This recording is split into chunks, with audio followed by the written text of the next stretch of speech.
हल्ला मत करो। देखो हम लोग आज पढ़ेंगे क्लास 6 में जो कल हम लोग पढ़े थे सरकार का अंग। क्या पढ़े थे? सरकार का अंग। आज हम लोग पढ़ेंगे सरकार का स्तर। क्या पढ़ेंगे? सरकार का स्तर पढ़ेंगे। जैसे आपको बोर्ड पर दिख रहा होगा, सरकार का जैसे 3 अंग होते थे, उसी तरह सरकार का कितना स्तर होते हैं? 3 स्तर होते हैं। कितने स्तर होते हैं? 3 स्तर होते हैं। देखो फर्स्ट लेवल पर जो है आपको नीचे देखना है, जो है आपको नीचे सबसे नीचे जो होता है स्थानीय सरकार होता है, उसके ऊपर आपको राज्य सरकार होता है, उसके ऊपर केंद्र सरकार होता है। ये तीनों स्तर होती है।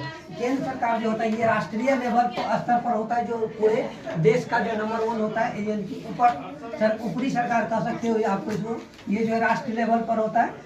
राज्य सरकार जो ये राज्य स्तर पर होता है, ये जो स्थानीय सरकार होती है ये नगर या ग्राम स्तर पर होता है। ये तीनों स्तर हम देख लिए। अब इसका एग्जाम्पल देखें जो काम कहाँ कहाँ करती है। मान लेते हैं हम एक एग्जाम्पल आपके एनसीईआरटी बुक से लिए हैं, जो आपका बुक में एग्जाम्पल दिया हुआ है, इसी बुक से लिए हैं। बुक में देखो कहा गया है, यदि भारी बारिश के कारण किसी जिले में कोई समस्या आ जाती है, तो वहाँ बाढ़ आ गई है, तो वहाँ के स्थानीय पदाधिकारी, उसका स्थानीय जो पदाधिकारी है उसके द्वारा देखा जाएगा। ये हो गया आपको स्थानीय सरकार के बारे में। यदि भारी बारिश के कारण बहुतों नगर क्या होता है, बहुतों नगर या गाँव को प्रभावित करता है, एक गाँव से अधिक गाँव में जो है या बहुतों नगर में बाढ़ आ गई है, जिसकी समस्या से जो है पूरे जो है नगर को प्रभावित किया जा रहा है, तो उस समय कौन सरकार देखेंगे?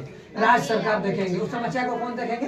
राज्य सरकार देखेंगे। इसके बाद देखो जब बाढ़ जो है भयानक रूप लेती है, बाढ़ क्या करती है? भयानक रूप लेती है, बहुतों गाँव या विशाल क्षेत्र को प्रभावित करेगी, तब जो है कौन सी सरकार एक्शन लेंगे? वो तब केंद्र सरकार आगे आएगी और उस समस्या को देखेगी। इस प्रकार हम आज देखें जो केंद्र सरकार, राज्य सरकार और स्थानीय सरकारी तीनों की जो भी समस्याएं होती है अलग अलग लेवल पर होती है, और ये अलग अलग स्तर पर अपना अपना कार्य करती है।